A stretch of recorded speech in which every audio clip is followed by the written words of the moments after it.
שלום לכולם, אנחנו נמצאים כרגע בג'קסונוויל, פלורידה, בחברת ביטוח שנקראת ריצ'י אינשורנס, חברה שאני באופן אישי עובד איתה כבר מספר שנים, מאוד פופולרית פה בג'קסונוויל, מאוד מצליחה, משרתת הרבה מאוד לקוחות, הרבה מאוד משקיעים. נמצא איתי פה בריין. בריין הוא בעצם הסוכן שאיתו אני באופן אישי עובד פה, ואנחנו נבצע קצת שאלות ותשובות, נשמע קצת מה יש לבריין לספר לנו בנוגע לביטוחים, מקווה שנשכיל ונלמד. So Brian, how are you? I'm good, how are you? I'm great, thank you. Happy to be here with you. Likewise. So let's start with the questions. First question is, what is actually the process of getting an insurance? So, very simple, obviously through an email or phone number. If some property details that you can provide to us, that would make the quoting process as simple as we can. The main items we really need to know is the entity name that you're purchasing the house in. Is it going to be an LLC? Is it going to be in a personal name? Obviously the address of the home we want to know, and then what the strategy is. Is this going to be a long-term hold, or is this going to be a flip? And that's going to distinguish what type of policy we'll be able to write for you. So mainly the entity name. If it's in a personal name, if we can get the date of birth, we need a mailing address. A lot of carriers don't accept the international address. So if you have a property management company that's local in the States, we would want the mailing address, and then what the long-term strategy is, if this is going to be a flip or a hold, and what types of renovations you plan on doing if it is a flip. So for instance, if this is a flip for you, are you planning on doing a roof? Are you planning on doing electric, plumbing? How long is that renovation going to take? Is it going to be a 1 month? Is it going to be a 3 month? And then depending on if you end up selling the property or holding it, that's how long we'll need to supply a policy for. Okay, I'll summarize it in Hebrew. Sure. So, בעצם בקצרה, קודם כל התקשורת היא די פתוחה במיילים, ככה שתמיד אפשר לעשות הלוך חזור מול בריין ולהבין מה נדרש בעצם. אבל בגדול מה שצריך זה קודם כל הפרטים שלכם והפרטים של מי שרוכש את הנכס, אם זה החברה, אם זה LLC או שזה הבן אדם הפרטי, ואת הפרטים כמובן של ה-LLC או של האדם הפרטי. בנוסף, לכתוב את הנכס. את כל המידע על הנכס כבר אפשר לדעת לבד, הכל בפאבליק רקורדס, אז אפשר לברר את זה כמו גיל הגג, הצנרת וכל מה שצריך. חשוב לדעת מה האסטרטגיה, אם זה נכס שהוא לפליפ או נכס שהוא ל-buy and hold. אם הוא נכס ל-buy and hold להשכרה, העסק יחסית פשוט. מקבלים הצעת מחיר ודי פשוט. אם הנכס הוא למטרה של פליפ, צריך לדעת גם פרטים על תהליך ההשבחה. מה הולכים לעשות במהלך הפליפ, איזה שיפוצים עושים, כמה זמן זה אמור לקחת. ובהתאם לזה אפשר להחליט עם איזה חברה ללכת לביטוח ואיזה פוליסה בעצם לקבל. Okay, next. So, what are the no-go stuff for the insurance? Yeah, so as an independent insurance agency, we have about 30 different companies that we write with for the home insurance. Everyone has a different appetite for what types of homes they're looking for. There are homes with flat roofs, there are homes with carports, there are homes at the beach. Every house is completely different. So our job is to figure out the puzzle piece to see what carrier is going to accept this house. So a couple items that we're seeing the carriers tighten on, some plumbing, some electrical. So for instance, electrical, when you get your home inspection done and you have your inspector go out there, some things you're going to want to look for is cloth wiring, aluminum wiring. Those are two big items. There are some panel boxes that some of these companies are starting to exclude, and your inspector should know the specific brands. There's a Challenger panel, there's a Zinsco panel. If your property has one of those electrical panel boxes, those tend to be a little bit more tricky to get placed with insurance. In reality, that just means the premiums are going to be more expensive to a carrier. So on the plumbing end, polybutylene plumbing is one of the items that we see some of the carriers exclude for.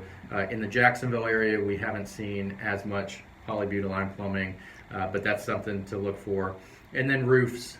Roof age is the biggest premium factor when it comes to insurance. So we want to know how old the roof is. Is there any damage to the roof? Are there patching areas? And the only way, the best way to find the carrier that we want this to fit is just, we want to put ourselves in their shoes and understand what they're trying to think. So even though we think the roof is in good shape and the roof has some life remaining, they look at that as it could be a risk if there's some patching, if there's some pre-existing damage. So the roof is the biggest indicator for the insurance carriers to see, where we can place this. אוקיי, חשוב באמת לציין שאחד הדברים החשובים לבחירת בית זה לראות גם שאין לנו איך לבטח אותו בסוף. וזאת אחת הסיבות שבתים עם גג ישן למשל, קצת יותר בעיה להתמודד איתם אחרי זה מבחינת הביטוח. מה שבריין בעצם אומר, יש שלושה דברים עיקריים שהם no-go מבחינת הביטוח, או אולי הם לא בדיוק no-go, אבל הם יעלו משמעותית את מחיר הפוליסה, ויש כמה חברות ביטוח שפשוט לא יבטחו אותם. אחד זה החשמל, פשוט צריך חשמל עדכני, חיווט עדכני, ולוח חשמל שעומד בסטנדרטים, שזה דוח האינספקשן יכול להגיד בקלות. צנרת חדשה, היא לא צריכה להיות חדשה, היא צריכה להיות פשוט מחומר מ-PVC או משהו בסגנון. וגג, גג שהוא הוא עדיין בגיל המתאים, ואין לו כל מיני פאצ'ים, תוספות או עבודות שעשו עליו, שבעצם מעלות את הסיכון לפגיעות בגג. What is the age insurance, the roof age that the insurance will accept as non-risk? Yeah, so 15 years is a good indication of what an insurance company is going to want. We have seen a big increase in carriers going more towards the 10 years, but 15 years is the window that we've seen to be acceptable versus they want replaced. So if it's a shingle roof and if it's older than 15 years per the permit date, then we're probably going to have a little bit more struggle finding a carrier for it. We do have some carriers that will exclude the roof. So as long as you understand as the client, there's no coverage for damage to the roof or any water damage that comes through the roof, that's also a possibility that we can find for you. But 15 years is the key. And again, I had mentioned the permits. The insurance companies are going to look on the permit site. So if there's not a permit, it's your responsibility as the owner to supply proof that roof is in a specific age. So some of these roofers will provide a roof life letter that states how old they think the roof is and how many more years the life of the roof has remaining. Those are the only things. So we can't just go off of your word saying the roof is in good shape because they want some type of proof of how old the roof is. אוקיי, אז בעצם יש פה שני דברים שקשורים לגג. קודם כל הגג, כדי שרוב חברות הביטוח יקבלו אותו או יבטחו אותו, הוא צריך להיות בין פחות מ-15 שנים. והם בודקים את זה באמצעות איתור של הפרמיט.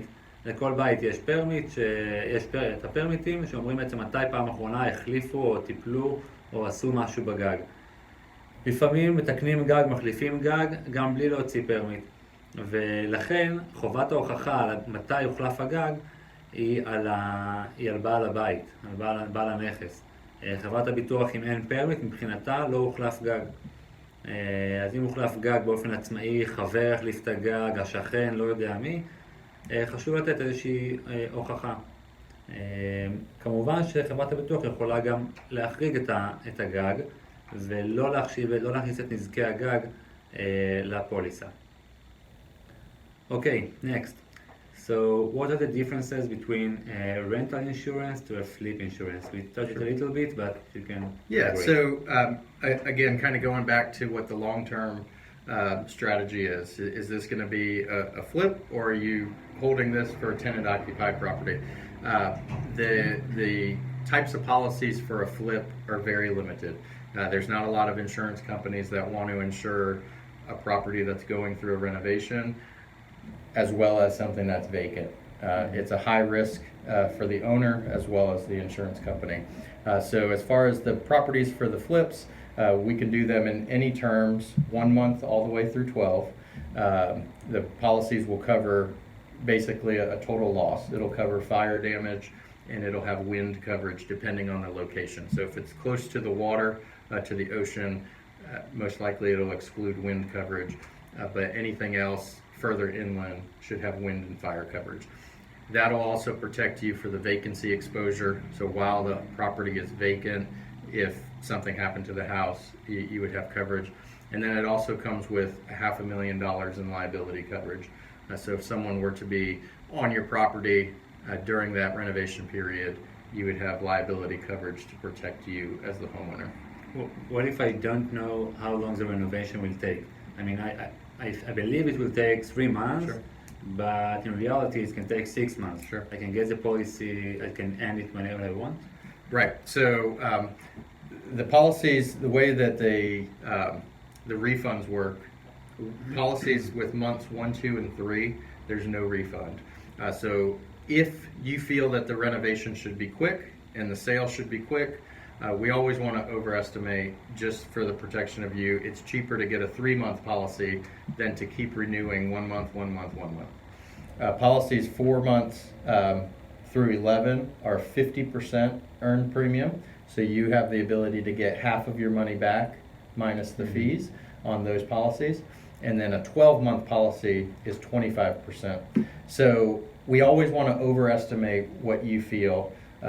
In Florida, with the weather elements, there's always delays for rain, for weather. Depending on holiday season, it's hard to get your workers out there to get things done. So if you feel like it's going to be a 1 month or a 2 month renovation, you still need to consider the time it's going to take to sell the property.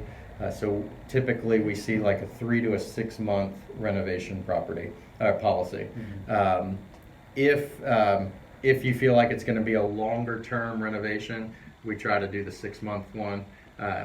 Every policy is renewable to where you would just let us know, I need another month or I need another 2 months, and we would just renew that policy for those terms, and you would just pay the new premium. Okay, I just summarize in Hebrew. So, בעברית, לא באנגלית. אז בעצם מה שבריין אומר, קודם כל, הפוליסה לפליפים היא בגדול מכסה אותנו מטוטל לוס, מזה שהבית יישרף כולו, כל דבר שיכול לקרות שם במהלך השיפוצים, שיגרום לנזק משמעותי לבית, ונצטרך לקבל את כל הכסף בחזרה עם ביטוח מאוד מאוד גבוה. לגבי תקופת הביטוח, אז אי אפשר להפסיק את הביטוח מתי שרק רוצים, זאת אומרת אפשר, אבל לא מקבלים בחזרה את כל הכסף. ולכן ההמלצה היא תמיד לעשות את הביטוח קצת יותר ממה שאנחנו חושבים שהוא ייקח, גם כדי שלא נצטרך לחדש אותו, כי החידוש הוא מייקר את הפוליסה, וגם שלא נצטרך להתקע, מקסימום נמשיך אותו לקצת יותר זמן שאנחנו נשלם ולא נשלם הרבה לחינם.